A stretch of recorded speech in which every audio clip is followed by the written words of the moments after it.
Hello, Endless Void. It has been a hot minute. Many hot minutes. It's been summer. It's, I haven't been posting. My goodness. Well, not on here. I have not. Yeah. So, if you are one of my 213 amazing subscribers, hello. I haven't seen you in a very long time. Um, yeah, it's just been really busy at work. I guess it's been really crazy. Um, and I've also kind of I want to you know, I have some drawing videos on here. I have my comic explainer videos on here. As you all know, this is obviously a new channel. Figuring out the flow, figuring out the feel, the vibe, and even just like what's sustainable. I'm really big into watching a lot of YouTubers, um, not just like content creators, but people who also speak about their journey. Like really successful ones. I really like hearing about how they've come about to being where they're at, their journey. That being said, a lot of the times whenever creators are brand new, they're obviously very influenced by the people they subscribe to, the people they follow. And so yeah, a lot of the videos I've been making have been in response to videos that I love seeing myself. So there's a part of you wanting to be part of that ecosystem, right? Part of that community. And I guess part of what I've been doing is, well, just figuring out what is the content that I want to create as as a part of this community, because there's people who do create comic explainers, there are people who do drawing videos, there are people who do product videos, there are people like obviously there's like 7.5 billion people on the planet, and how many millions of people who have actual channels and are creating content on the daily. So it's trying to find your own vibe, trying to find like your genre, your community, or build a community. But you also kind of just got to know, what is it that you like to do. And I unfortunately and fortunately like doing a lot of things, and I love trying a lot of new things. So yeah, this has been like I guess an adventure in getting to know what not only resonates with me on a continual basis, but also what's sustainable. What is something that I'm obviously interested in doing all the time, and it's always going to be centered around comics and around art. That's just how it goes. Those are the core parts of myself, and I'm very yeah, you know what I mean? Like it's always going to revolve around those things. Whether it's a matter of I just want to explain comics, or do I want to draw things, or do I want to show you guys some of the odd, weird toy comic tech kind of stuff that I have, that I use on the daily. Yeah, you know what I mean? It's kind of all across, it's all over the board right now. And I guess at first I was feeling very, hey, you know what? Nail this down. You gotta figure out what your niche is. And so true. Very true. But man, if that's what's stopping you from pressing record, like I feel like it's okay to kind of discover that on the way. And some people will be there for the journey, and some people won't, and that's totally fine. Um, just as we are all consuming different types of YouTube content, there's times when we follow or subscribe, and there's times when we unfollow or unsubscribe. And it's fine. It's you know what I mean. Like it's just part of being a consumer. And I think it's also just part of the journey of getting to know, like I said, once again, what you like making, who it resonates with, and how sustainable it is. So I love drawing. It's been a little while since I've done some drawing that is not, work related. And I've been kind of really wanting to play around with some of Procreate's new brushes. I'm just using an iPad 9.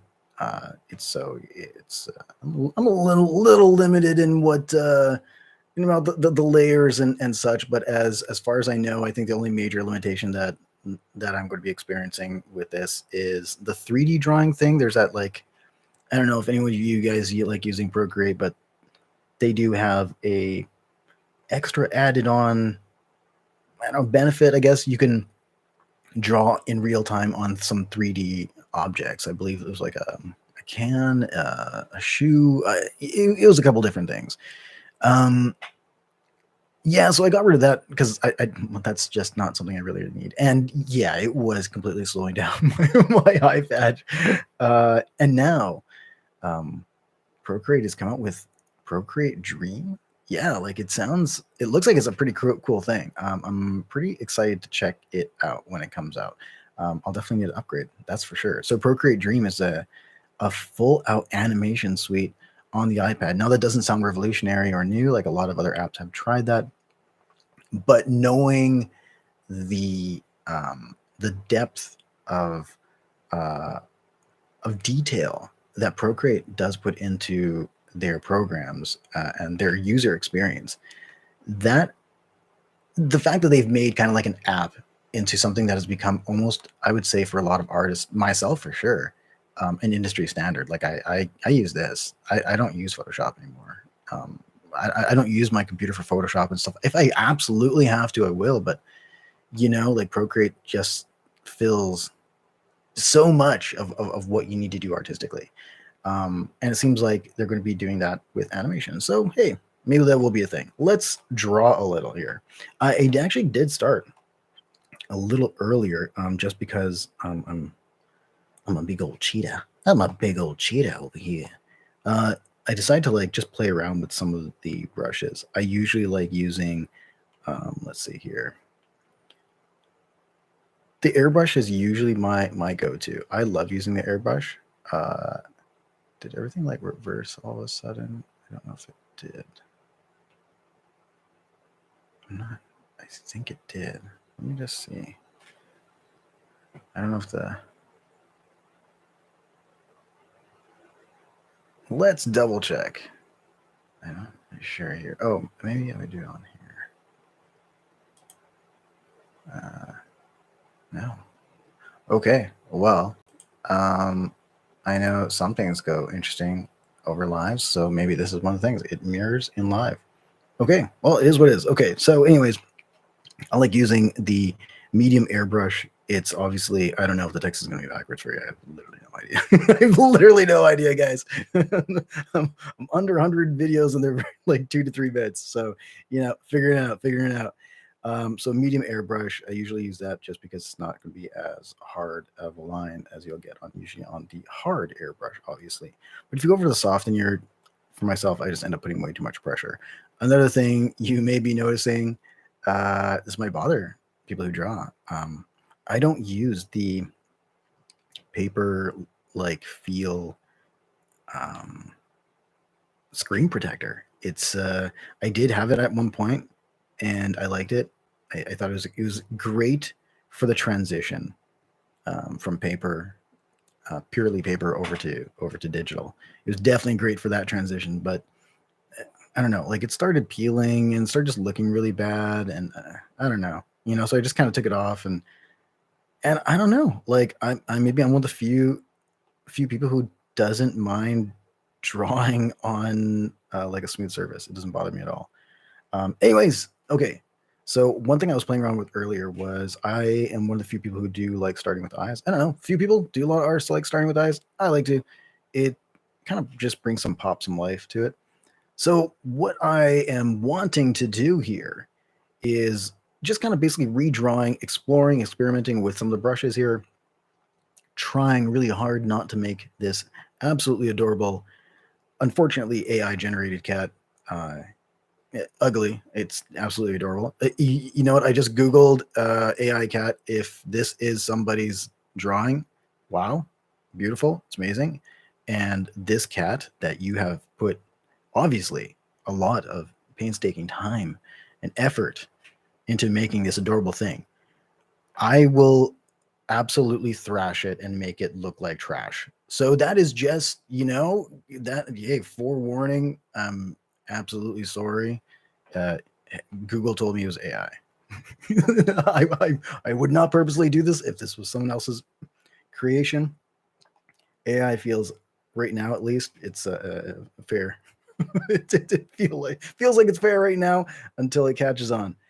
So what I was just experimenting with is first, yeah, one thing that I feel is making this cat look very cute, and in this endeavor to make it look less cute, is some of the colors here that's using. They're using a really, really beautiful palette, soft colors. Uh, you got some like also like I guess like a not even a lavender. I guess like a baby blue, a powder blue.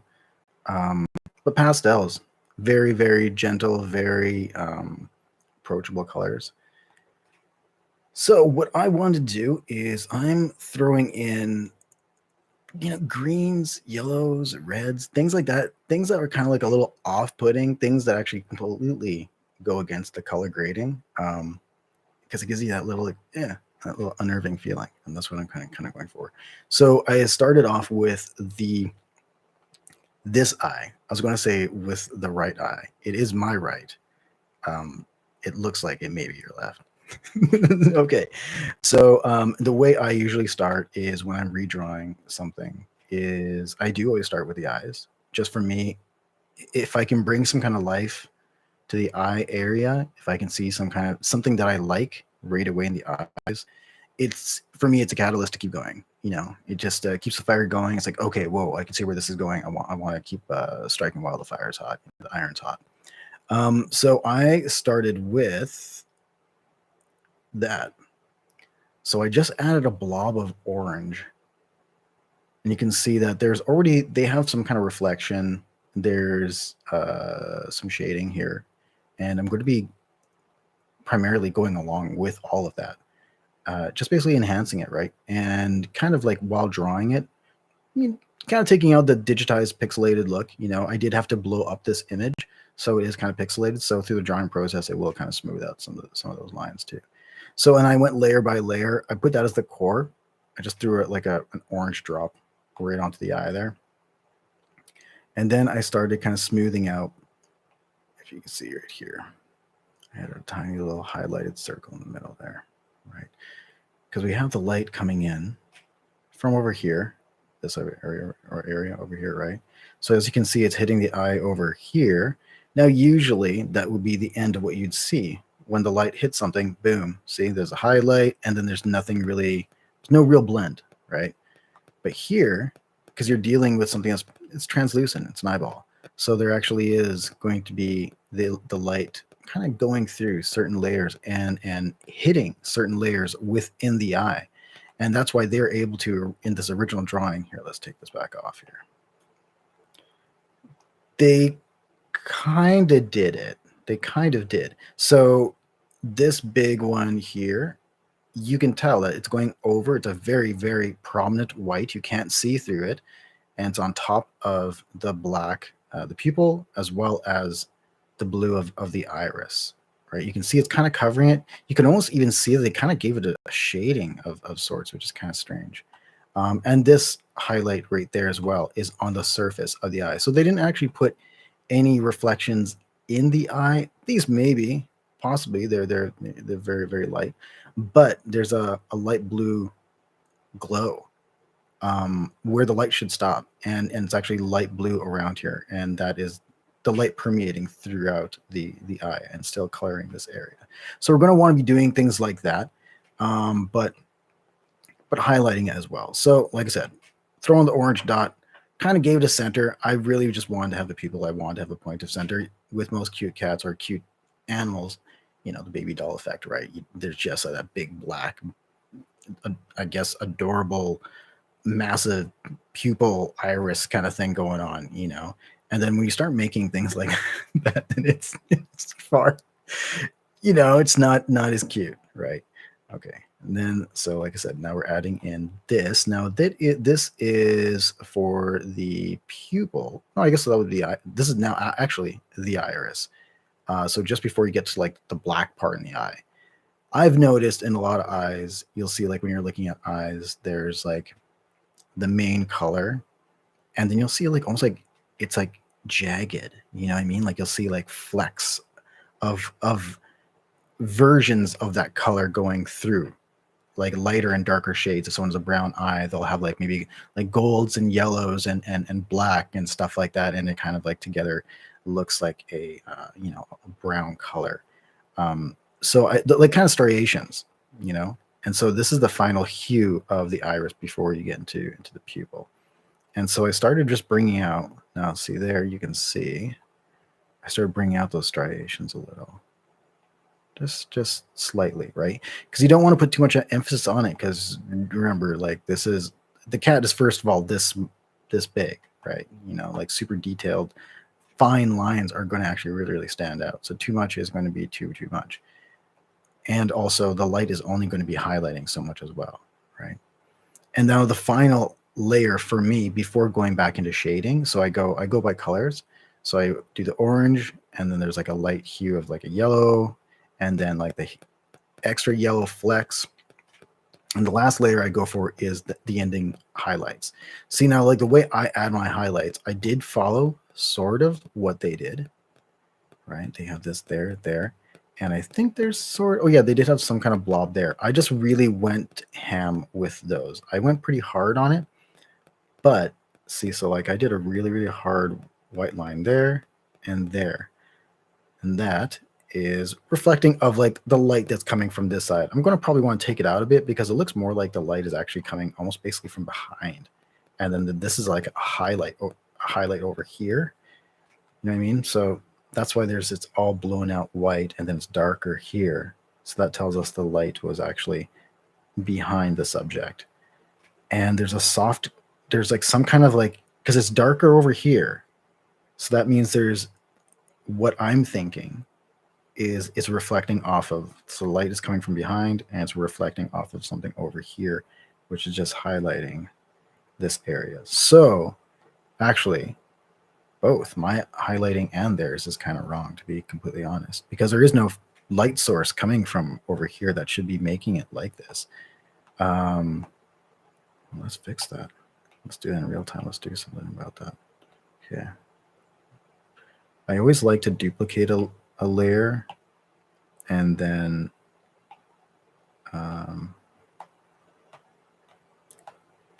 make it invisible just before I do any like hard erasing, like destructive things to my layers. Okay, that's all right. I think what will look a little better, to be honest, is I might have to kind of redraw this a little bit more. Well, hey, that's what we're here for, right? Okay. I think I'm okay with deleting that right now. I tend to also, I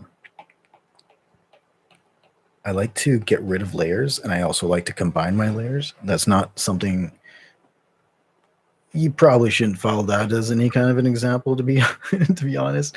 For me, that is purely through survival of using, or getting a tablet that it just didn't have as much memory as I really needed it to have. So in doing all my creating, I've had to kind of also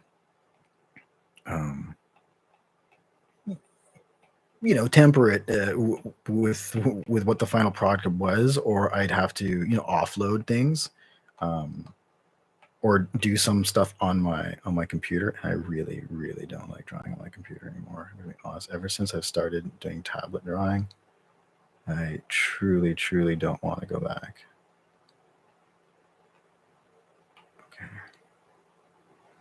Okay, so what I've been doing here is I'm just grabbing some of the colors here, and I'm getting rid of this highlight, because, as we said, it doesn't make sense. That's looking far better already. Yeah, that I don't know why they had that. Hey, it's AI. It's an AI. You know what? Maybe I'm giving the AI far too much credit.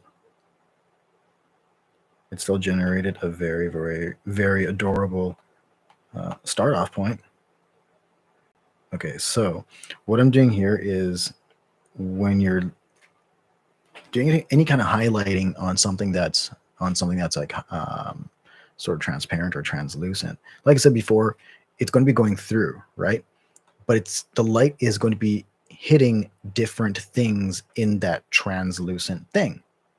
And when we highlight those different things inside, that's how you get the depth. That's how you can see that, like, oh wow, this is kind of transparent. This isn't just like a bowling ball, like the light hits a bowling ball, you just see the reflection on top of the bowling ball. If the bowling ball is see-through, the only way that you would know that is not just because it's transparent, is that you would see the light reflecting off of things inside of the ball as well. And that's what gives it also the depth, right? And that's what we're trying to establish here. So the heaviest white lines and the white dots there, that's where the light is directly hitting the first surface, right? So that's going to be the main eye. And I'm okay with that dot, as much as it, truthfully, that dot breaks all laws of physics. That's okay. I'm okay with that because it's a very cute cat. It's a very cute cat. Okay. Yeah, I like that. Perfect. The last thing I'm going to do is, so I have this and this are the main highlights, and these right there, that's the light that's hitting the inside. And like I said again, the yellow gold is the result of some of the light permeating through the eye as well. I'm going to put a little bit more white. I'm going to go a little sharp, and I'm going to go right on these areas there. Just, it'll give it a tad bit more depth, and it'll make it pop just a tad bit more. And I think it'll give it a tad bit more creepy effect as well. I think I have to press harder. I don't explore with a lot. I really, you know what? I said I was going to explore with all these brushes, and I haven't been. The airbrush is my comfort zone. There's a certain level of control and chaos that comes with using it that I just love. See what I mean? Like, you can kind of see that, right? You can see that it gives nice smooth lines, but then when you want just like a little scraggly chaos, make things just a little less pretty, it's great at that. Yeah, I'm pretty happy with that, actually. So our beginning would have been, let's say, right, there's Kitty. Pretty good beginnings. And then, yeah, there we go. It's kind of like mesmerizing, like kind of going for some kind of like demonic kind of a thing, maybe like possessed. Well, I don't know. We'll see. I was going to actually try and make it into a Pokemon. Truth be known, I don't really know any Pokemon beyond like maybe the second or third generation. So, and from my memory, this doesn't look close enough to any one of them that would warrant, my God, the amount of hours it would take to redo this. So now that we're 20 minutes in and we have one eye almost done, because this is the beauty of doing a live stream, right?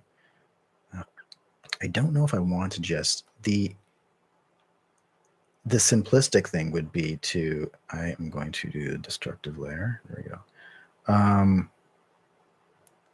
Would be to mirror that, right? To take that eye and I want to see, like, would that work? Would that save me time? I mean, it looks pretty creepy. I mean, I'll give it that. I don't know if it looks good. Here, let's try and distort it. Let's see if we can. Let's see here.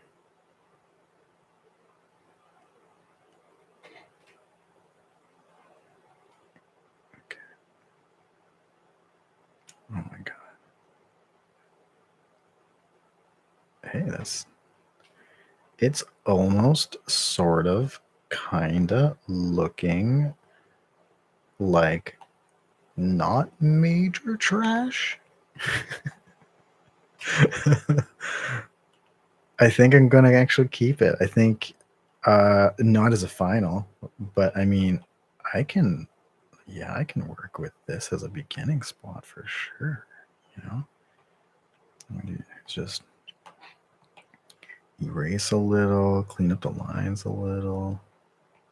Okay. I was going to originally play music while doing this, like, you know, like obviously the safer ones that you can that you can actually use while streaming. But you know, the more to kind of manage, I'm just not feeling that. I'm just not feeling that, you know. You know that thing that would really enhance the user experience, you know, the viewer experience, you know, I'm just not there. I'm just not there. No, no. I just didn't want my attention being diverted elsewhere. I get distracted easily enough as it is. So having another thing to take my attention knowingly does not knowingly work for me. Okay, I'm sort of liking where this is going. Yeah, yeah. Okay, I'm going to have to do a little bit with the shading on that. You know, retweak it because it's looking really opaque, right? See what looked really translucent and like, oh, it's glowing, right? But everything here should be just a little bit darker. Maybe even just by, because another feature is if you're completely new to Procreate, just like with any kind of program, there's an opacity control, meaning that you know you could either be completely opaque or completely transparent, right? You can maybe find that comfortable area, because if I make it a little less transparent, that'll automatically make it a little darker. And then you know what I'll do? I'm going to use the black of the eye there as kind of my map, and just try and match that shape a little better, you know.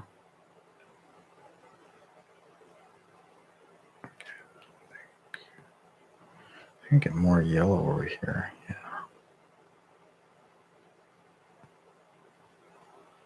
Oh man, this is the most exciting stream on YouTube, ladies and gentlemen. Thank you there for being there.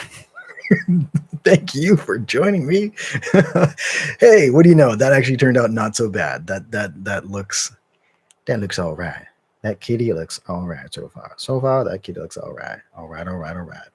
Okay. You know, maybe I'm kind of like feeling this orange white kind of vibe. Maybe what if like there's like a fire type of thing? Hey, isn't that's a Pokemon? Yeah, I'm pretty sure that's right. There's like a fire cat somewhere. I mean, there's got to be a fire cat. Someone's by now knowing that there's how many generations of these animals. They got to be running out of animals at this point. Someone's got to put fire and cat together at some point. And please let it not be recently. Like that sounds like a very core, you know, like it feels like that should be like first, second gen kind of an idea. Anyways, let's go with that idea. So I'm thinking here, I'm gonna make a sketch layer. Here, we'll put those eyes on the same layer. And I'm gonna pick a blue.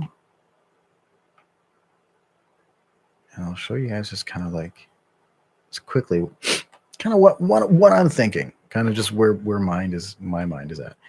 I think I want to keep the general shape of everything that's happening here. Like it seems like there's kind of like an indentation like around here. They have like almost like a pure white raccoon. That's almost like, yeah, that kind of looks like, you know, albino Rocket. You know, if Rocket was really, really significantly vitamin D deprived, you know, he'd come out of a cave looking like this. I mean, probably looking far worse, to be honest. You know, this is a cuter version of that. but you see what I mean? Like the features are there, the pointy ears, the everything's kind of based in triangles. It seems here. Everything's triangles, triangles, triangles. Triangles are pretty core actually. Yeah. For drawing, you'll see a lot of triangles. They're really great for building depth. Anyways, I think we'll build off of this, and I do I want to keep the mouth where it's at, or do I want to? You know what? You know what? I think people are going to probably hate me for this because I am absolutely no longer going to make this cat cute. Because what I'm going to do, I'm going to keep the original snoot, little snoot here, and I'll kind of come back, and I'm going to keep going with this mouth. Like I feel like that looks like a mustachio type of a thing there. No, no. I kind of want to take the mouth all the way up, you know, almost like if this cat was furry venomized, you know, if Venom got his hands on this cat. No, I don't think it'd be, no, not exactly like that. Well, that could be really fun. That could be a fun idea. How about we do that? Hey, there you go. I think I might go with that idea. I think I'm going to venomize this cat. Hey, so earlier, yeah, as I was saying before, I googled this image as an AI, cute AI or adorable AI cat or something, and this came up. And yeah, legitimately, if this is someone else's cat, man, I am so sorry. I am sorry, because we are going to take. I've turned this into a collective journey, folks. This has now become a collective journey. Y'all are here, so you are just as accountable as I am for turning this cat. My gosh, you know what? But my mind's kind of firing though too. I was really actually drawing blanks before, and now I'm getting some ideas now. Actually, I'm now getting into my zone. I do really like. I love actually. I really love combining mediums, and it's been a long time since I've done that. Usually, I love doing like venomizing things, and I haven't venomized something in a long time. I may have drawings. Actually, I do. I might have some drawings on here of me venomizing some stuff. So definitely, yeah. Check out some of my drawing videos. If not, my gosh, I definitely need to upload something because I definitely have some that I need to post then. But as I'm saying with this thing here, I think it would be great if I don't know if I want to make. I was originally going to make its mouth kind of like the atypical Venom thing, like that it's going to like have a huge mouth, like that kind of a thing. But I don't think I want to go with that. I think what I want to do is I'm going to follow the majority of what they've provided here as far as like the cat, like the shape. I maybe we'll bring it up there, possibly. But I'm thinking. I'm kind of thinking like I might not actually show a lot of the mouth itself. Like there might be some gum action happening, like I think from here it would be like this. So like there'd be like that, like the bag, like how like sharks have. Sharks always have that weird protruding type of jaw, like their gum line it juts right out there. It's just right out there. That jaw, that jaw, that jaw is just right out there. Yeah, and I feel like there's something.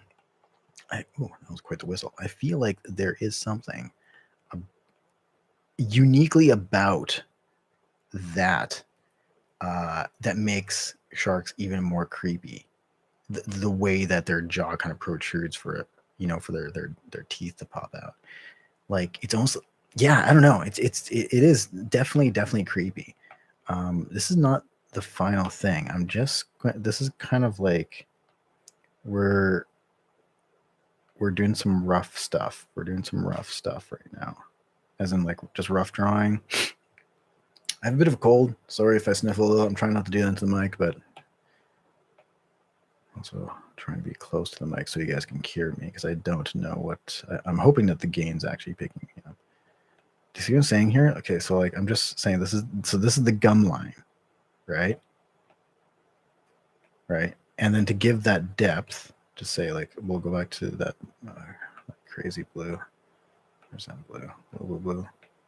Right, there we go. Blue. Okay.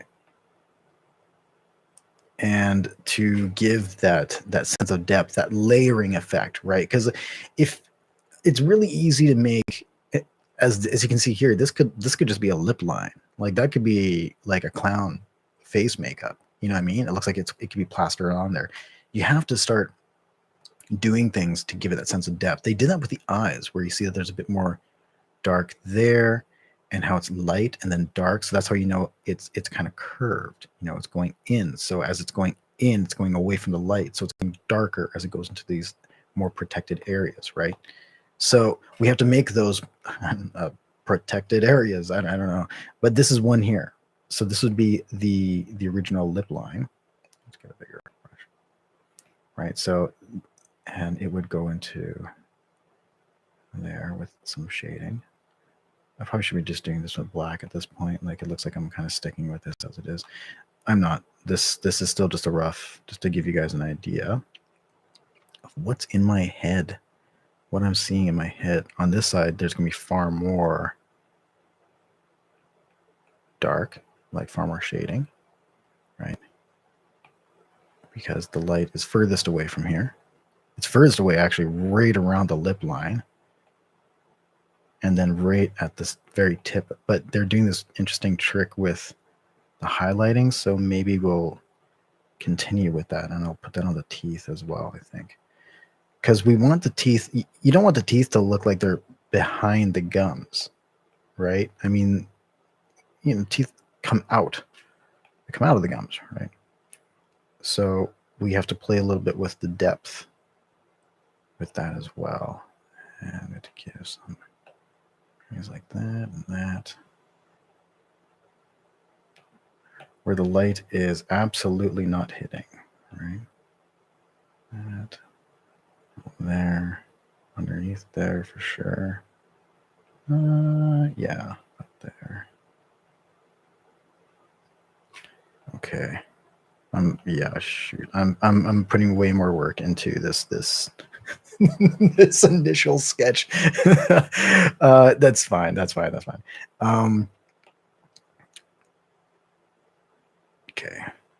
Yeah, could you hear my mind like kind of working there for a second? I'm like, hey, should I keep going on this one, or should I just like start doing the real thing?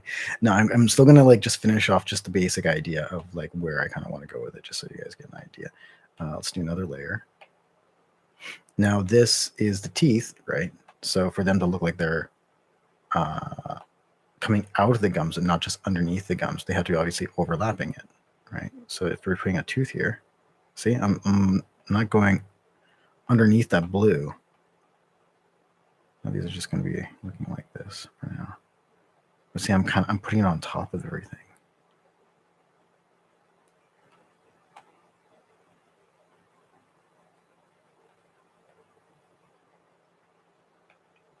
And also, depending on how you, I guess, see the teeth, like you can make ones just kind of like that, because I mean, that's mean, I guess the point would be coming towards you. I think that's kind of weird. That's kind of weird. I'm gonna probably do a couple layered teeth, to be honest. I think I might. I like where this is going, but I think I might do like a second layer of teeth. I think that's even like kind of creepier. It's weird. I'm getting this vibe of it's been a while since I've watched some drawing streams. It's There's, man, what were they? No, what were they called? What are they called? Drawfee. Like it's like three or four. They're friends. They're animators. They're drawers. They're phenomenal. If you can find them, please give them a follow. They do. They kind of, their whole channel is based off of mashing up art. Like they kind of are thrown these curveball ideas, and I don't know if they draw. No, I don't think they draw live. I'm pretty sure they record their process and then they watch it all together, maybe live stream or something like that, or like have some kind of like a chat, and then just comment on each other's artwork, and like in the process and things like that. So I think you can kind of see where I'm kind of going with this, right? Because I'm thinking this would be really, really cool if I went full out Venom with this, because it would start looking kind of like a Chihuahua, I think, at that point, to be honest. It is what it is, whatever. Because I think I also, I'm not completely done showing you guys what I want to do here. Because I love how the eyes already give. They're not totally Spider-Man, but they're close. Like they're sort of Spider-Man-y, They're kind of, they have that really big, almost bug kind of shape. So I'm going to lean into that. And I'm thinking, which layer am I on? See, I got to be careful. Gotta be careful. Gotta do the right layers. Okay, this will be the outline layer. I'm thinking this could be, like, see, like this is where I'm looking at their natural outline for this eye. Like it does have, the shape is there. It's looking very Cheshire Cat now, actually, now that oh man, it is totally looking like Cheshire Cat. That's not as fun. I'm still going to keep going, but it kind of like, it does take a little bit of the, the wind out of the sails when it's kind of like, oh man, this has already been kind of done. I'm not saying like everything has to be the first, and I'm sure like it's, other people's Cheshire Cats don't look exactly like this, but I'm pretty damn sure they're going to look freaking close. Gosh dang it. Oh well, I guess that's, oh, that looks, crooked eye. Well, hey, maybe not start of the part of the uncomfortable, the uncanny valley effect that I'm trying to go for. The uglifying, is that a word? I don't know. There's beautifying. Is there uglifying? Because we are absolutely uglifying the fudge out of this kitty cat, right? yeah. Or this is like we're like Lilo and stitching up this cat. That's kind of what's happening here. Yeah. Okay, yeah. So that is our plan. So I think as far as like, I was gonna, my plan was actually to start and finish a drawing on live stream, and we're 45 minutes in, and I've done eyes and a rough sketch of a mouth. So, achievable goals. Let's maybe not go balls to the wall and say, let's not say things that we're not gonna do, because that's just not good for everyone. That's not good for anyone. I'm just going to try and fit within my wheelhouse. I'm not done on any level though right now. I do want to actually, I want to make a little bit of progress with this, to be honest. I want to kind of go somewhere with this. Yeah. Like it might be kind of, I'm thinking like, see it like the tail. I think that'd be kind of interesting what if the tongue was kind of like wrapped around itself a couple times, like almost like spindly out, like tentacly, like following all these lines here, and then maybe follows along its back, and that's its tail. Like its actual tail is just this massive tentacly gross tongue. Oh man, you know what, I think I might actually keep my sketch, and I think I might make it work. Guys. Okay, I'm gonna see if we'll see. I'm gonna I'm going to try doing some tricks here. First, let's take the saturation out. Oh, that's helping. There we go. There. Okay. Okay. I'm happy already with that. I think I'm just going to take off these tracers for the eyes, though, because I mean, I might do that exactly as is, or I just kind of might. I have another idea for the eyes that I am a little bit more excited about, because that's one other thing too. I don't know if I don't know if anyone watching this is a fan of Venom or the Venomverse or Marvel in its entirety, but like Venom lately, just like most '90s things, is hot. It's on trend. He's pretty popular again. I've always been a huge Venom fan, but everyone's been Venomized at this point. There's like a Venom version of every character. You know what? That might be the Venom drawing that I have on mine. Is like I did a Venom combined with, or kind of like Carnage, a Venom Joker Spawn, and it was like kind of in the style of Todd McFarlane. And the cool thing is, like, when I posted it, this is a long time ago, the OG one, I posted on my Instagram, and when I posted it, it was kind of cool because it was picked up by I think it was like his fan site, like that he ran or something, and it was posted on there. So that was really cool, like, to kind of get the thumbs up from Todd McFarlane. Come on, man. Talking 90s art, 90s comic art. Yeah. Hell yeah. Okay, so I like where this is going. Let's I'm gonna sharpen up these teeth. While I was prepping for this, as all responsible streamers should be doing, I that's when I was kind of thinking like, oh yeah, should I have music playing? Should I just all these just things to contemplate or prepare for, or things I was wondering if that would enhance the the viewer experience or whatever, right? That kind of thing. I'm one of those artists who actually I don't usually listen to music, and that's another reason why I chose not to play music. Is oddly, music I find distracting, and I say oddly because I don't get distracted. If not, I prefer to have some type of like a movie or a TV show going, and I find it distracting up until the way of like I will look at or listen to it a little bit, but it doesn't keep me from doing what I'm doing. But for some reason, music, it will. Like, music will completely distract me.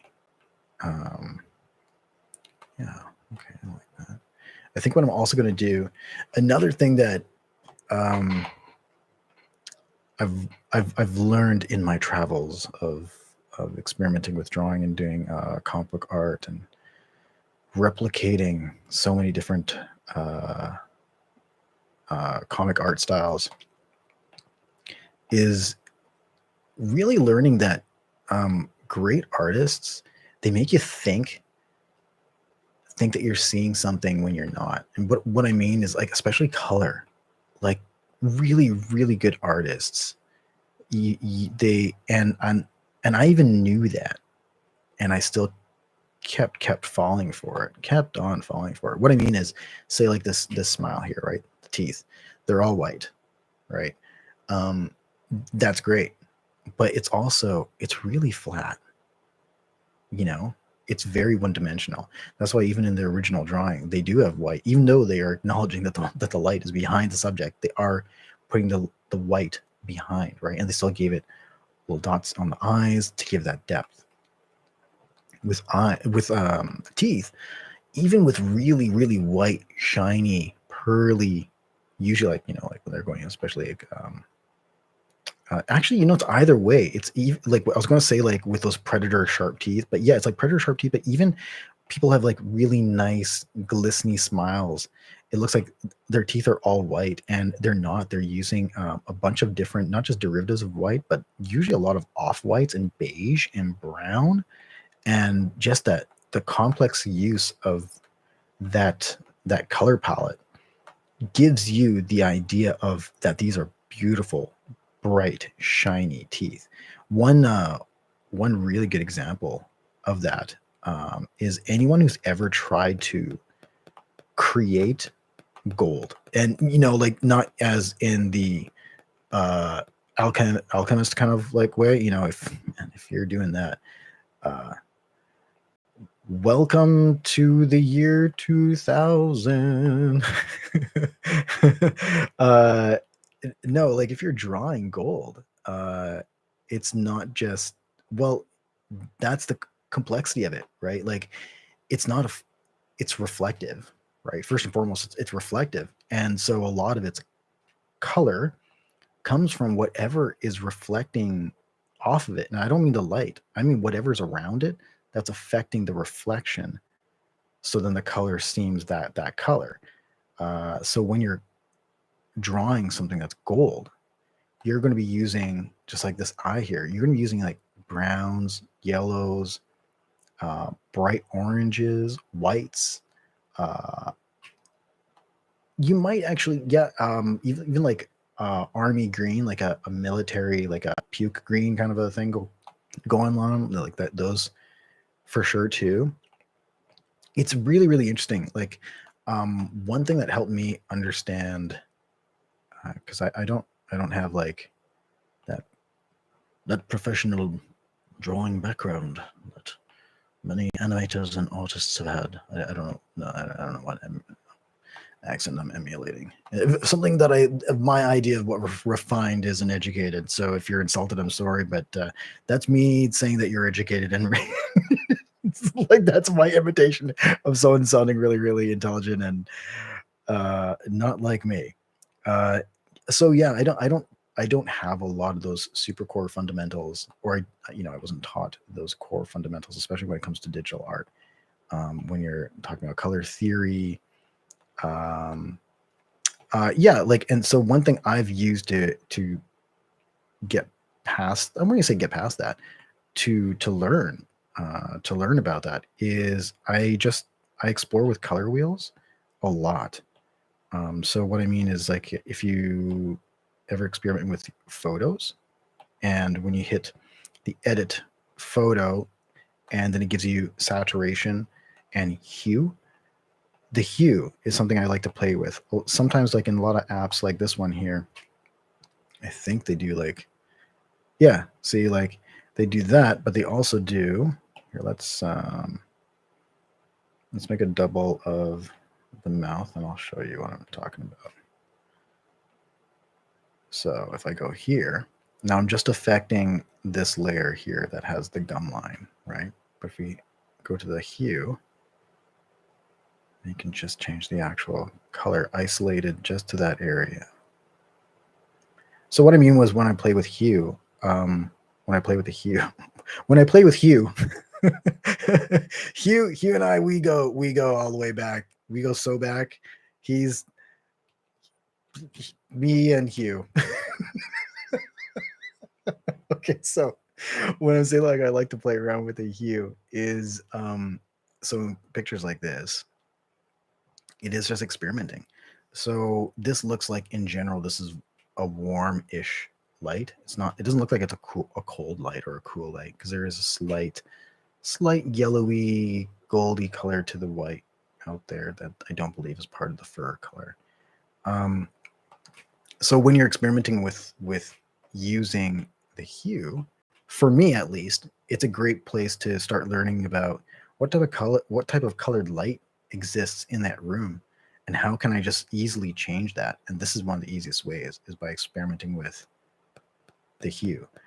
So this being more of a warm colored room, we're going to go with more, I would say about there. Yeah, yeah. I might actually bring out the saturation a bit more.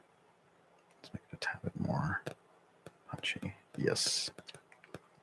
So what I meant is I'm going to make these teeth, even though that I started off with white in my initial, explanation of what I was drawing here, as my base color.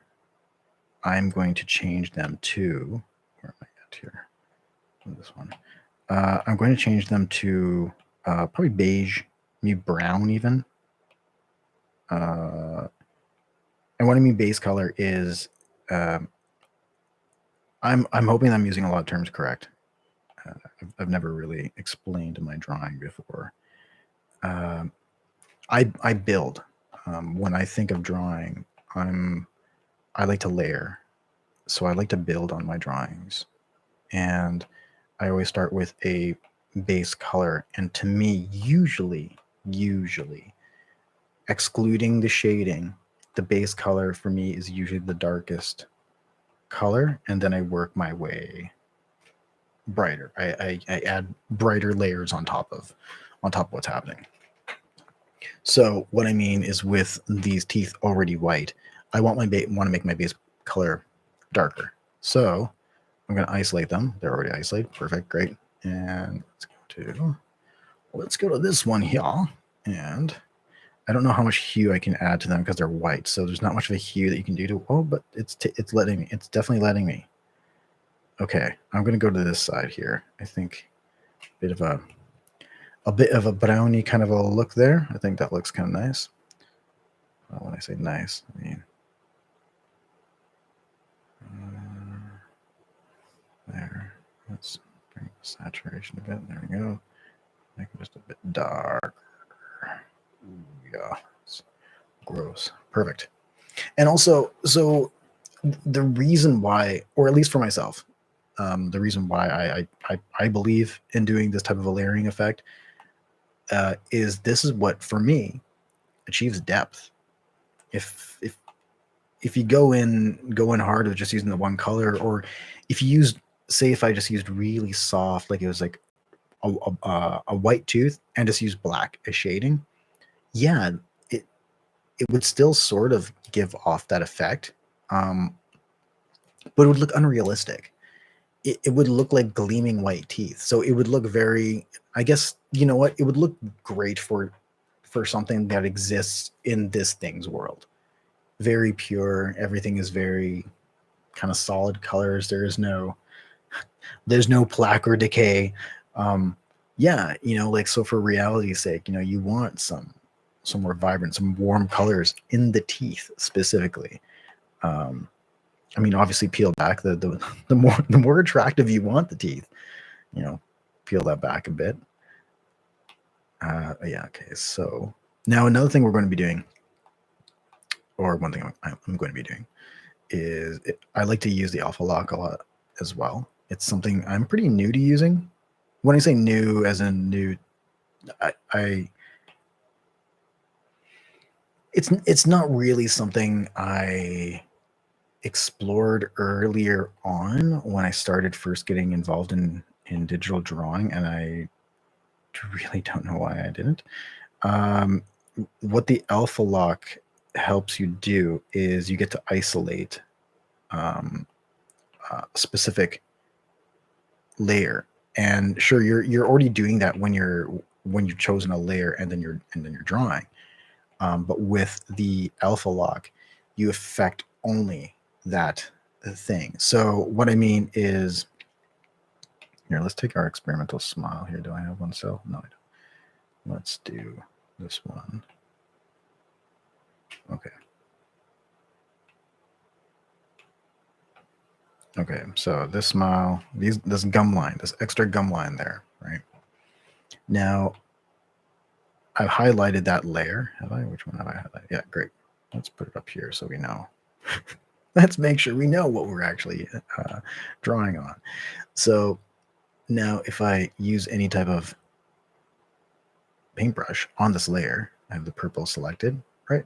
It goes all over the place. That's like a normal layer, right? Now if I take that off, and now if we choose oops, alpha lock. Now it will only let me apply my paint where there's already paint on that layer. Now remember, I've chosen a layer that has only this. So if this works properly, then this blue purple color should only be affecting that red line, no matter where I go with this. So I'll start off a little bit here.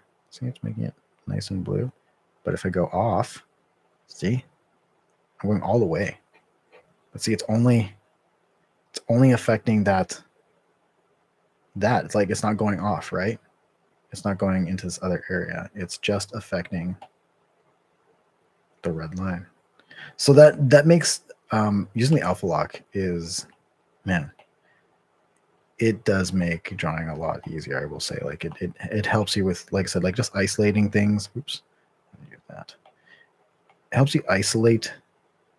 You know what? I'm picking all the wrong layers right now. See, this is why you don't talk while you draw. This is why multitasking does not exist. Ali Abdal, come at me. I do not believe in multitasking. I truly don't, unfortunately. I really believe that if you're doing two things, then at best, those two things are getting 50% of your attention. If I'm doing something I really, really want to try to give it my 100% attention. I want to try. It doesn't always happen. That's for dang sure. I want to try. Okay. Okay, there we go. So I'm just going to get rid of this purple outline underneath. We're going to remake it anyways. It's going to be it's going to be within the color spectrum of what's actually being used there, because the purple would not make sense. But there we go. Things are kind of there. This is what I was kind of initially thinking. This is what I was thinking when we started Cheshire venomizing this cat. Yeah.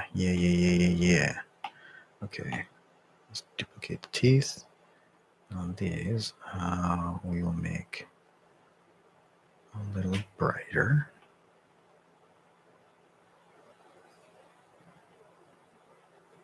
We'll see how they pop like that, right?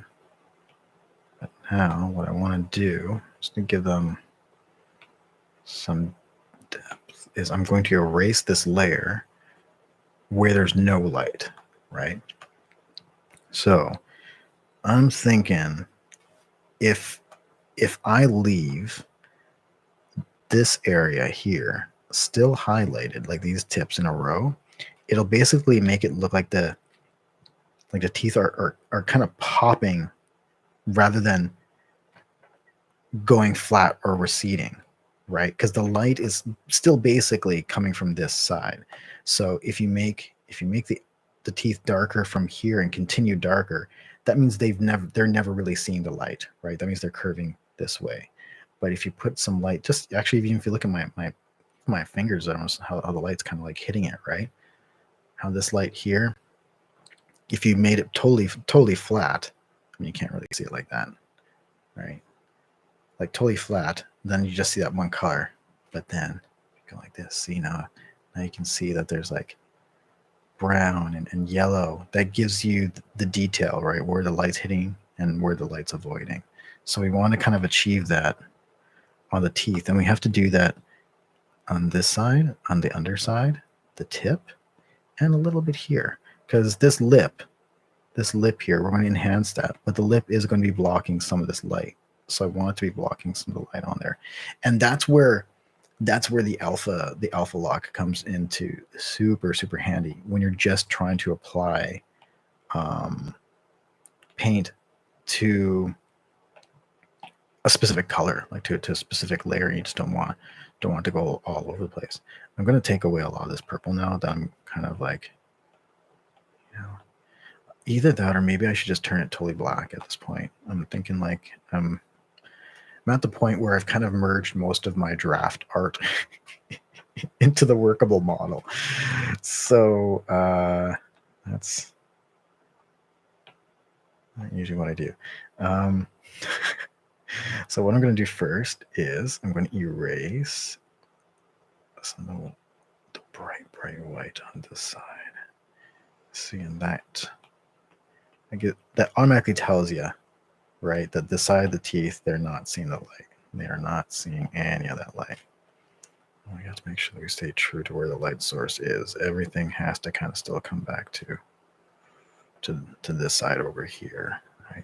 If I start going like this, it's not going to make too much sense. I guess maybe the light is kind of sort of over here. Yeah, the light's okay. So we could do that. Yeah, that makes sense.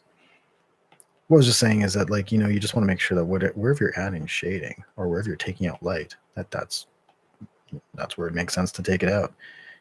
There's a lot of times, and I mean, we started this drawing with a prime example of that. There's so many times where shading and lighting is added to places purely for the sake of just, you know, making something look better. You know, better. Sorry, I don't really know where the camera is at this point. Better. And that's fine. I mean, because, you know, like there's a place for marketing and advertising art, and that's primarily where that exists in, is things that are unrealistic, that are unattainable, that don't exist in reality. They're hyperized in order to hyperize, is that a word? I don't know. They're hyperized to get you to want it, get you to buy it now, right?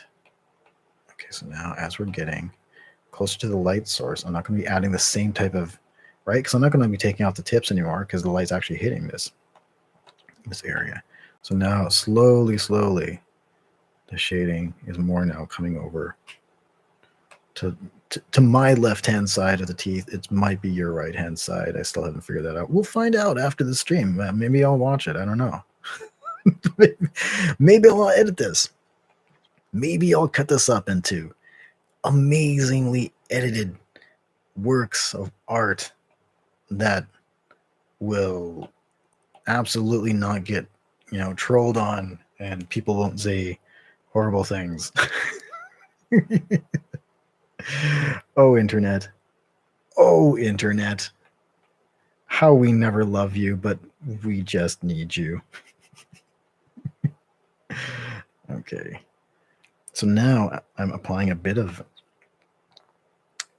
shading. I'm taking away light right at the tip now of the teeth.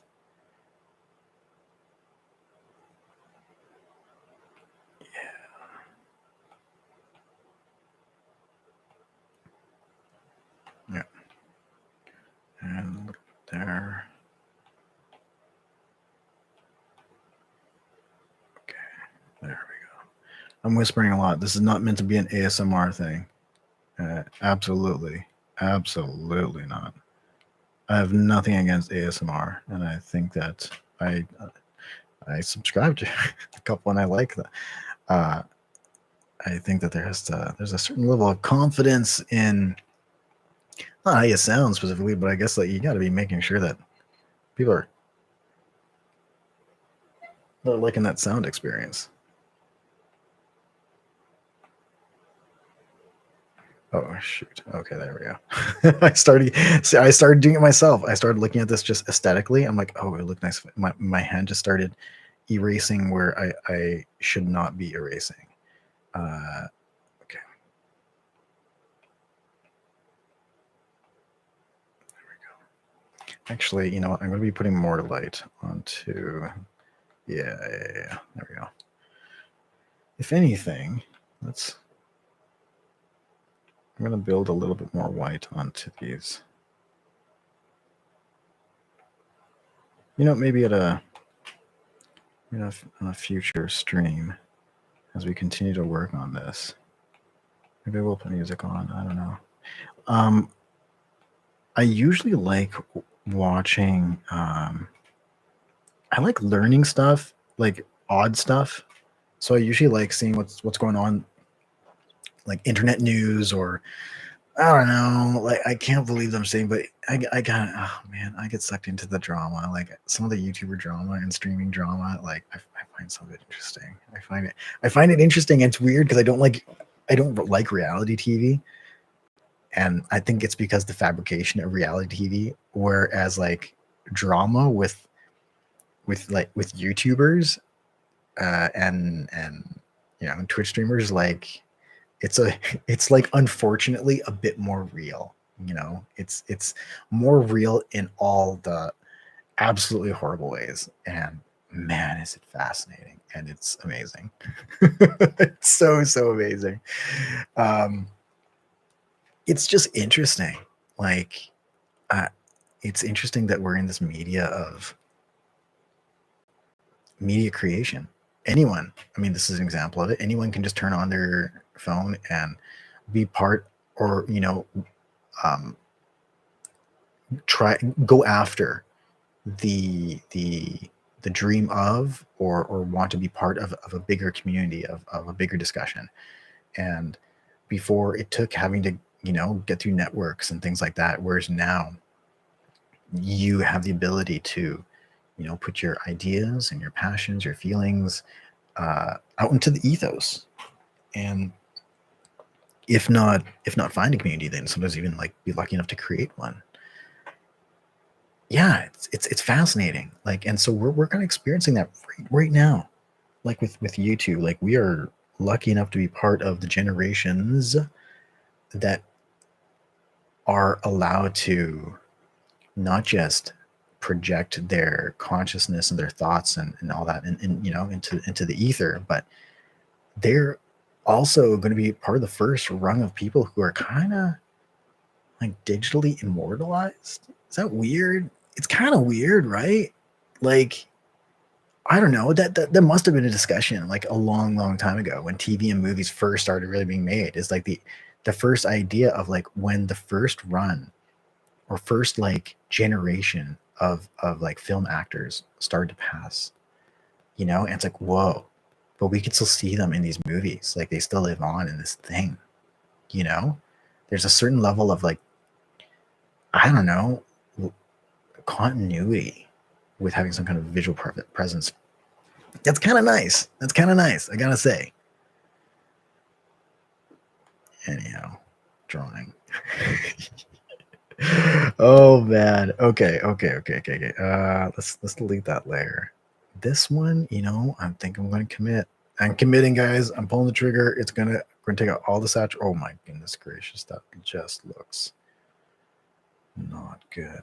Well, here, let's lighten it up a little. I'm gonna make it look a little more transparent. Maybe that'll help out. There we go. Oh, look at that cute kitty. Kitty. Look at the cute kitty. We're getting there. Hey, we are absolutely getting there. I'm going to do a little bit more work on the gums. And also, I want to clean up this line. Like, it looks very cartoony because of how heavy that line is. It looks like an outline. And we do not want that, ladies and gentlemen. We do not want that. Okay, here we go. Let's erase that just a bit. I'm still going to establish that. I used words that I don't remember what the word was I was using before. These lines of depth. At some point, I guess I will listen to this, and I'll edit this. And for everyone who watches the edited version, well, hey, I'm going to probably sound really smart. And for the people who are unfortunate enough to view the live, I'm going to look really dumb. And that is just what. Because also, I am not Googling anything or fact checking myself while we're doing this, ladies and gentlemen. I'm here to draw.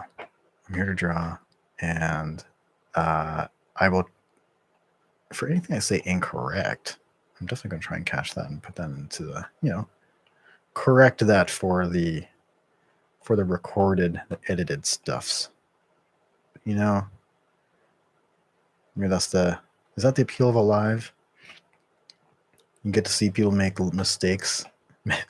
Make mistakes. You get to see people make mistakes. that you wouldn't normally, because they get to edit that bejesus out of those videos. We only show you what we want you to see. Okay. I'm feeling a little better with that. I still don't like that it's black. That's fine. We'll fix that. Right now I'm about cleaning stuff up. So we go layer by layer, getting rid of gum lines where there should not be gum lines. Okay. The responsible me should stop this. Let's get back to work. Like, not this work, but I actually have work that I'm supposed to be doing as well. Well, not supposed to be doing. Well, it's supposed to be done. You know what? That's another story. It's for another day. You guys, I mean, if you really want to know what I actually do for my day job, it's in the details and the thing. I don't have to talk about that kind of stuff. We don't have to get into that. Nor should I be using that voice right now, because that is my work voice. Right now, I get to use my real voice. Okay. Kitty, kitty. Pet the kitty. Pet the kitty. Pet the kitty. Pet the kitty. Okay. Let's go with, we're going to go with white. Now this layer, here, we're going to merge those. So this is going to be on the gums. And let's go with pinky white kind of color. Think something like that. There we go. And I will use. Actually, see, that's where the decision comes in. There probably is a function for this, and I don't know how to do it. And I'm sure I've Googled it, and I'm sure I've even watched people do videos on it. And I'm sure that I've even applied it once or twice while watching them in order to remember. I have no idea. So what I'm saying is I have no idea how to add highlighting to this. Basically isolate this gum line and draw on it without it being a destructive thing. What I mean by destructive is like when you're drawing on layers, you're altering that layer. It is destroyed. It's like it still exists, but it's no longer in a retrievable way, or a retrievable form. You've gone now in a path and you can undo, but it's no longer like an unedited layer. You know what I mean? You've permanently changed it. So what I mean is I don't know how to create a layer that shows where I want to highlight, and I only want to draw where this orange is, but I don't want to draw on that layer. Do you know what I mean? Like I was saying before, how if I pick that layer and did an alpha lock, I could draw right across and it only hits that, right? I want to do that, be able to do that without actually drawing on that layer. You know what I mean? I'm sure that's a function. I'm so sure that's a function. And I'm so sure that I could probably Google that and watch right now how to do that. And the thing is, I find it way easier. Not way easier. I shouldn't say that. I am of the mindset. I'm just the kind of person that I have to be really driven.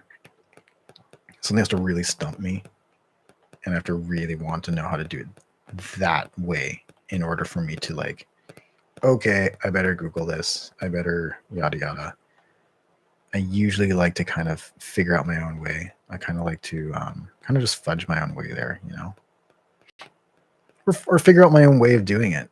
I kind of like that too. There is a certain, not just pride, but if you figure out how to do it like from scratch, or like a much more manual way, rather than applying a filter here, or then I think that you kind of understand color and depth a bit better, and then you're not just dependent on that application, or that function. You know how that function applies these colors and lights and shading. You understand it enough that if that functionality wasn't there, you could just do it yourself. It would take a lot of time, but in some cases, it's worth doing. So this is a tangent. I'm using new-ish headphones. That's kind of looking gumline-ish, right? I've been kind of like working on the whites, just trying to give it that highlight. See that does so much, right? Like that's what we started with. Flat, two-dimensional. It had a little bit of depth because like what we were saying with the shading. But then once you start like putting in a little bit of white, and see that it's the erratic thing. I'm still using just the airbrush. I've been using the airbrush almost for this whole entire drawing. Probably have used it for the whole drawing. So you can do like really nice soft lines and then just a couple harder little taps. And when you interweave it with the darker oranges and pinks, you start to get a very wet looking gum line, And we've only like worked with like 2-3 colors. And also I've been talking a lot and not doing really anything. So where I'm going with that is what I mean is like, so someone who was actually incredibly paying attention to what they were doing, and this was what they were drawing with intent, whether you had like, a filter or like, you could easily do this. It's all about like experimenting. And this is the nice thing about experimenting with a tablet, is that it's such low risk. What I mean is that like, you're not destroying paper. I mean, I guess there's the energy for charging the device, but outside of that, you're not destroying anything. You are losing. I don't want to say, okay, I was going to say you're losing time, but I mean, it's an investment. It's something you're interested in doing. You want to get better at it. Yeah. I mean, there's definitely going to school for sure. Hey, man. Education. And I'm not saying that with, oh my gosh, that sounds very condescending. And it absolutely was. If you're educated, then you can go yourself. No, I'm not kidding. Absolutely educate yourself. If that is an option, if you can educate yourself within the regards of what you're passionate about, yeah, man, hell yeah. Okay, so now I'm gingerly deleting. Oh my goodness. Yeah, like I work in an editing world, so like the erasing and deleting are unfortunately words that are very both commonly used in my daily lexicon. I'm going to delete my lunch right now,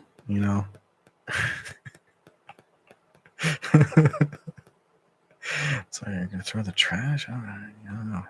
What's Barry doing? What's he talking about? Okay, just carefully taking out some of the dark lines. I'm keeping a little bit of it just for that sake of, like I said, the depth, right? Like this is going a little further back, and I still want to give the illusion yeah, of like like what's further back and what's closer up, and that also comes with I will say actually that comes a bit more with using like any kind of blur effects. So like if you do photos or doing editing and you use like Gaussian blurs and things like that, I'll actually show you something else I did with this preemptively when I prepped this cat photo for today's stream. I didn't know what I was going to go with it. Like, I mean? Like I just wanted this to be very exploratory, and I just wanted to kind of to see where it was going to end up going. One thing I did is I made this cat into a transparent ping image. Just in case if I wanted to isolate it against its background. Here, I'll show you. So that there it is right there. Like there's a, you can't really tell because I mean, I guess you can sort of like see a little quiver. I guess I didn't size it perfectly. It's close enough, but let's see like a little change of shape there. Yeah. So basically what I did is this is now the original drawing. This one right here.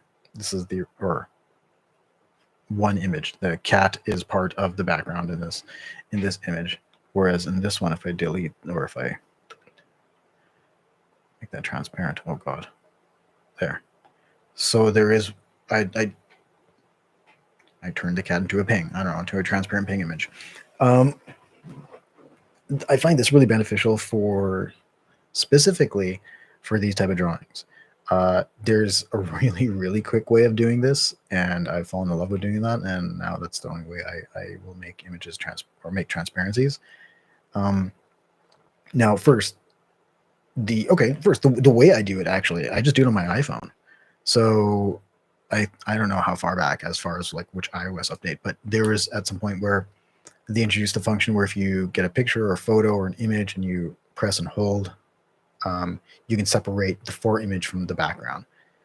It sometimes gets it right, sometimes it gets it wrong. It is kind of a hit or miss thing. So it's not always going to get it right. Sometimes it does. This one got pretty good. And I find that really great when you want to isolate your foreground from your background. Right away, you can create depth by doing something like that. So just for example, here, I'm going to take off all these layers that we were drawing on. Just bring back Kitty. Okay, right? So now all I have right now are my two layers, the cat here and the cat on the background. Now they've already done this where one thing that they've done is like when you're looking at a photo, the photo will autofocus and whatever's in focus will be nice and sharp and whatever's out of focus will be blurred out, right? And we try and achieve that. We try and achieve that a lot with, you know, apps and stuff where it will automatically, or you can place where the central focus point is and it blurs everything out from there. Now what this function will do, it'll do it a bit because it's already blurred out, but what I can just show you, for example, is I'm going to now keep the cat completely on its own. I'm not going to affect it, but the image that has the background, I'm going to blur that out, right? Because that's what's technically out of focus. The cat's in focus, the background is out of focus. So if you're ever doing any kind of drawing or artwork where you want to force a sense of perspective and you want to force people to look somewhere, the eyes, if you want to guide them somewhere, that's an automatic way. The eyes will always go to where there's more detail. They want to take in the detail. So if you automatically blur everything or blur everything around what has the major detail, that's where the eyes are going to go to. So let's blur this layer out. See, just isolate that and blurred. I mean, it did not look good at all. You don't want to go crazy with it. Right now it's at 0, and then like that, it just looks like a blown out piece of trash. So you don't want to do that. You can find the sweet spot. I would even say like it's kind of already getting there. Kind of like that looks really nice, actually. I like how it took the tail. So when I took this image and made it into a transparent ping, it didn't include the tail. And at first I was angry about that, but it makes way more sense. If anything, I would have been okay with it taking off the tail and this, because technically the focal point is this, right? It's just the cat. It's just the cat's front there, not the legs, so all that should technically be a little blurred out. So we blow out just a bit, but not major. I think that's really nice. Oh, I think that's really nice. I like that. I like that, and at the same time, I'm not going to keep this because this doesn't. This does not go with what I'm trying to do with this cat drawing yet. Maybe we'll do that. I don't know. You know, like I think that we've given it some nice. So progress report. What we've done so far, right? We've given it some nice eyes, some cute kitty eyes. Went from black to bam. Okay, I like that. Okay, and we given Kitty has a nice slobbery smile. Look at that derp. Beautiful derp. and gums sticking out, teeth, and then we gave a little bit of depth to some of the gums there so far.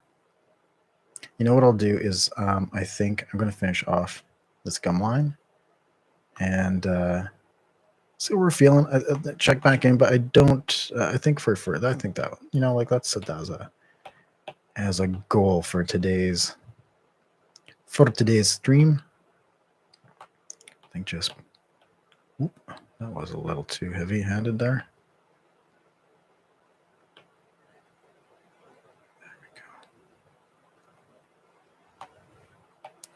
I do think actually this is darker.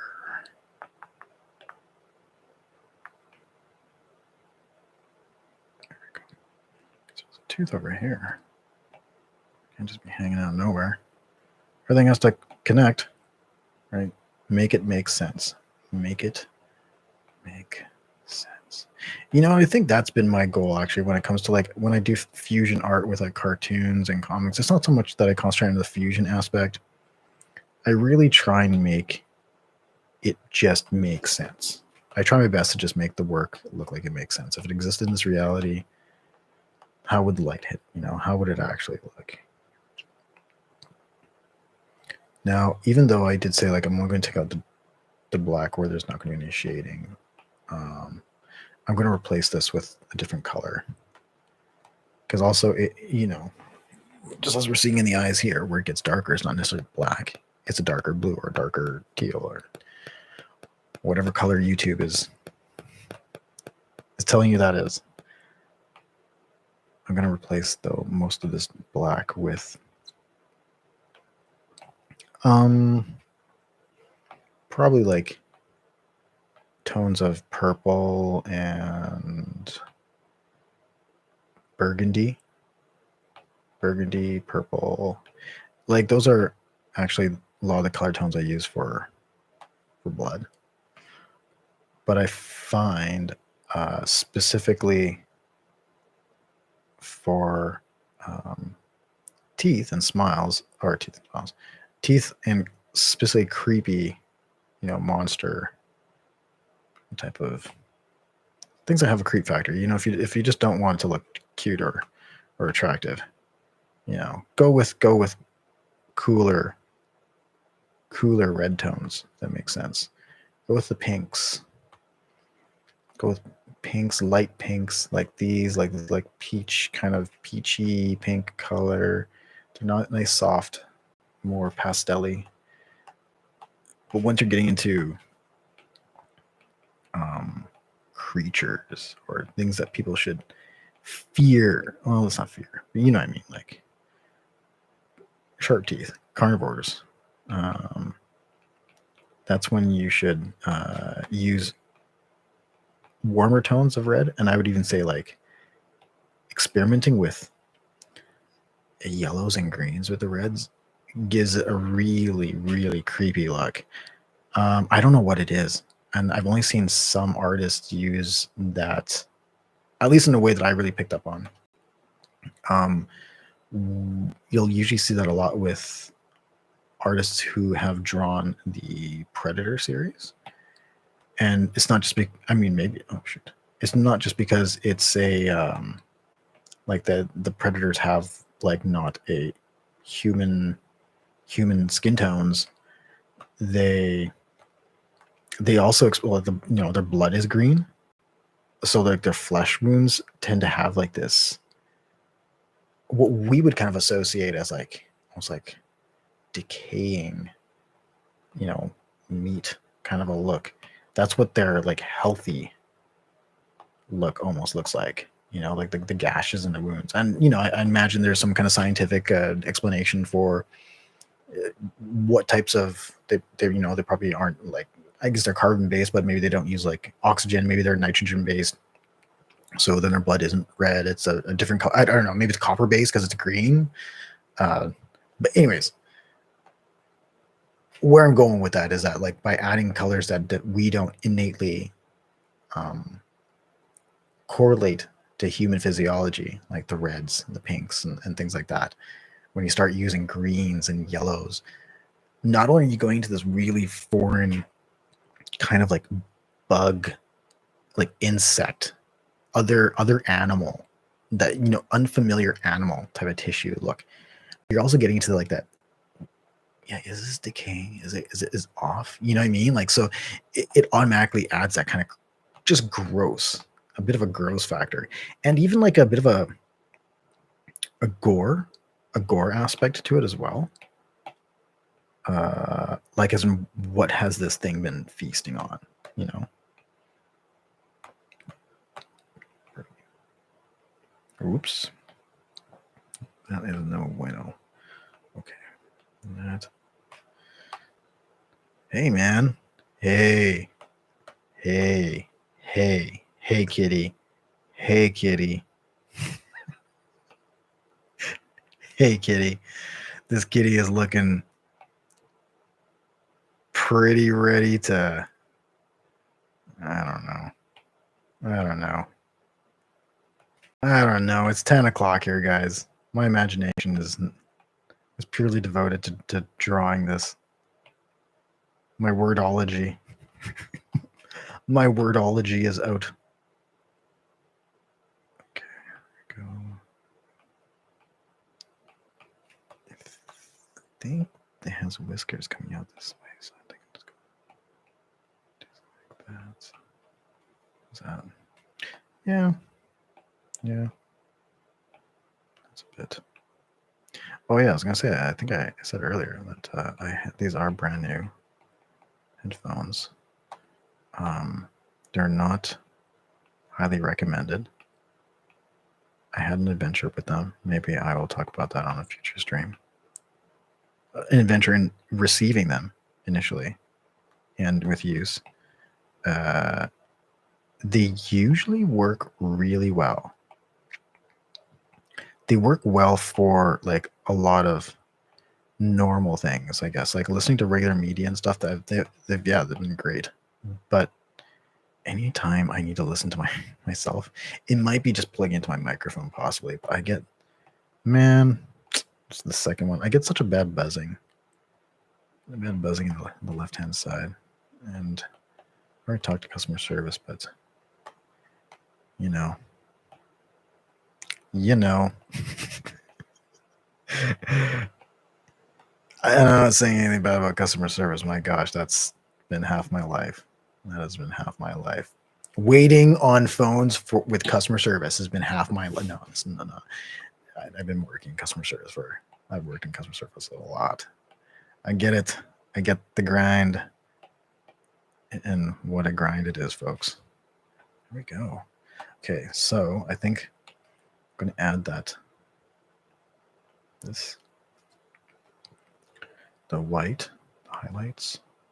And then we might call this a day. Well, dang. You know, and then my OCD kicks in and it's like, but if you just put in a bit more, you're not exactly tired yet. And my OCD is right. I'm not tired. But I also don't want to go totally ham on this, and I don't want to start making silly mistakes. I'm not going to be making mistakes or anything, so I'm not going to undo. But I'm kind of glad with this. This is kind of cool. Like, I haven't really put out a video in, gosh, I don't know, 4 months. It's been a while. It's been a while. And I was kind of feeling like, what's going to work? What do people want to see? What do people want to see that I like to create? And I know it ebbs and flows. It's not the algorithm. It is never the algorithm. Anyone who blames anything on the algorithm, they're just not willing to change it up. It's just got to work on whatever you're doing, or I don't know, just like what you're doing. If you're just enjoyed it, if you're invested in the process, it don't matter. It don't matter. You know how I know that? Do you know how I know that? To all the people in the room. To all the people in the room, do you know how I know that? to the 0 people in the room, do you? Yeah, man, I'm gonna edit this out, or not edit this out. I'm gonna edit this, and I'm fully aware.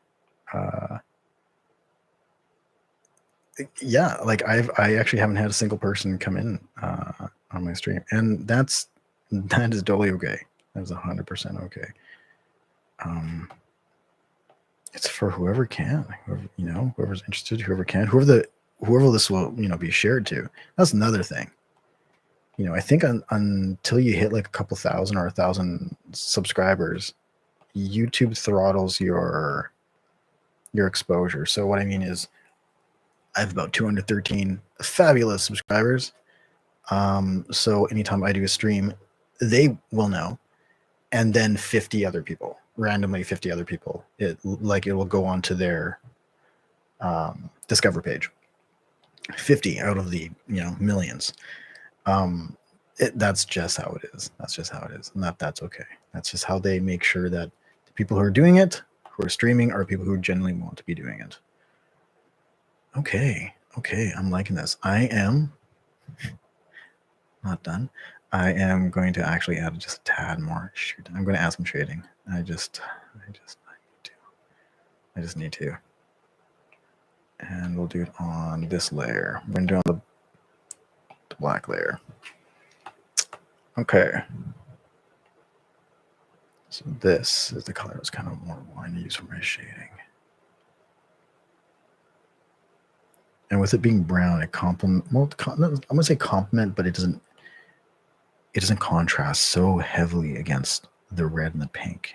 So it's a nice blending color. So if you want to shade, if you want to get good at shading, get good at understanding colors. Because shading isn't just about, adding white or like the light or white and black. It's understanding the whole color spectrum of the area that you're trying to shade. I mean, if you're doing black and white shading, then black and white photos, and hey, cool. And that is what it is, I guess. Okay, so for this, you'll notice that I'm actually doing some the darker right around the teeth, because right away it makes the edge of the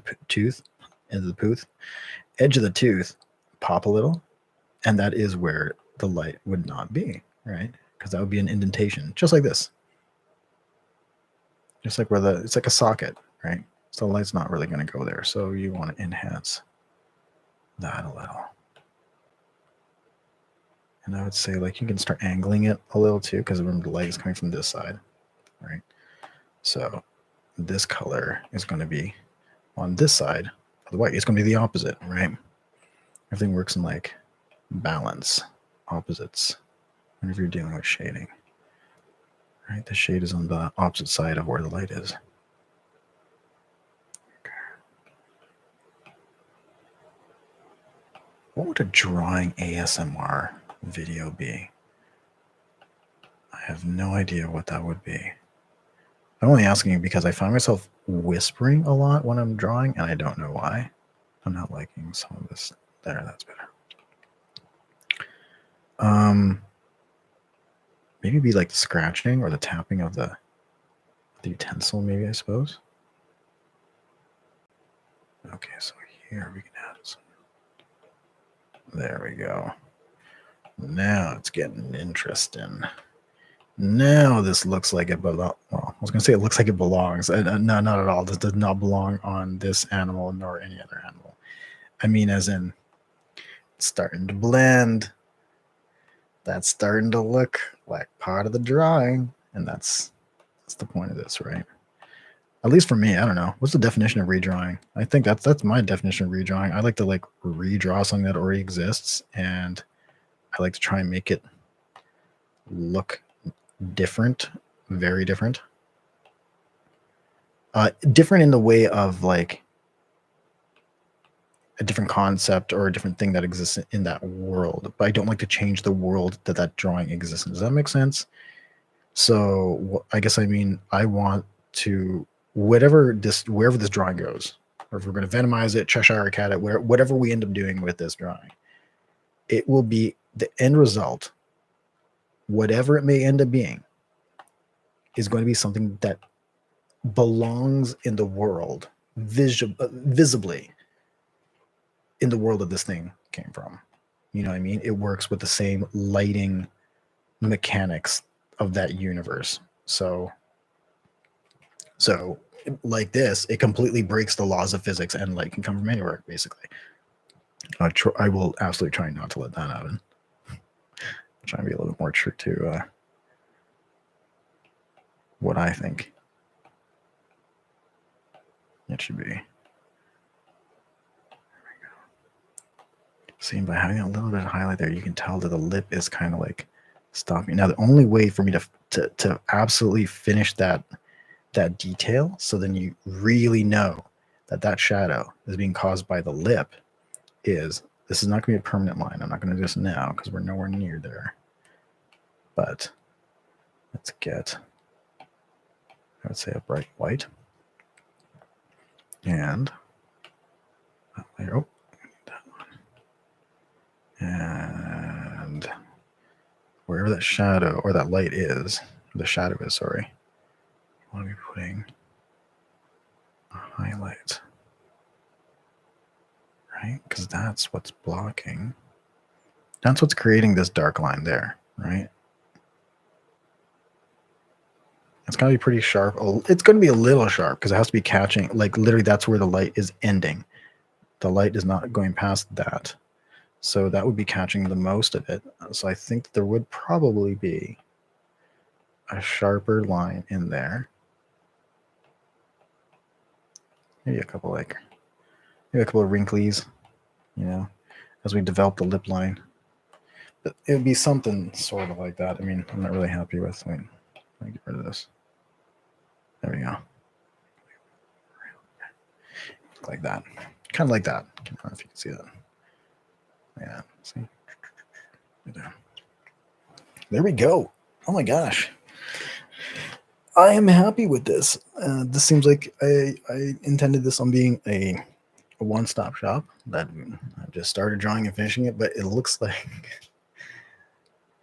we got the beginnings of a series. All right, everybody in the house. Yeah. All 0 people in the house who are here to watch me draw. Yeah.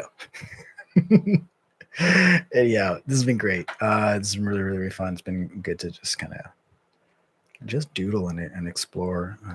It's been a while since I prioritized that. So I thank you guys. Thanks for giving me this opportunity to do this for you. And yeah, this will definitely be happening again. I think let's at least make this weekly. It's hard for me to go back to a drawing after a week. I'm gonna be honest.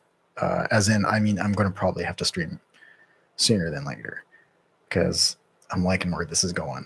And I think Venom Cat, what do we call him? Venom Kitty, Venomized Kitty, Carnage Kitty, Kitty Carnage, Kit Carnage, Cat Carnage Cat. I don't know. You guys let me know. Anyways, thanks so much, guys. To all of you who exist out there in the endless, phaseless void. Thank you. Thank you for spending some of your time with me. That's something that we can never get back is time. So I always appreciate you spending your time with me. I hope you guys take care of yourselves, and I'll see you next time.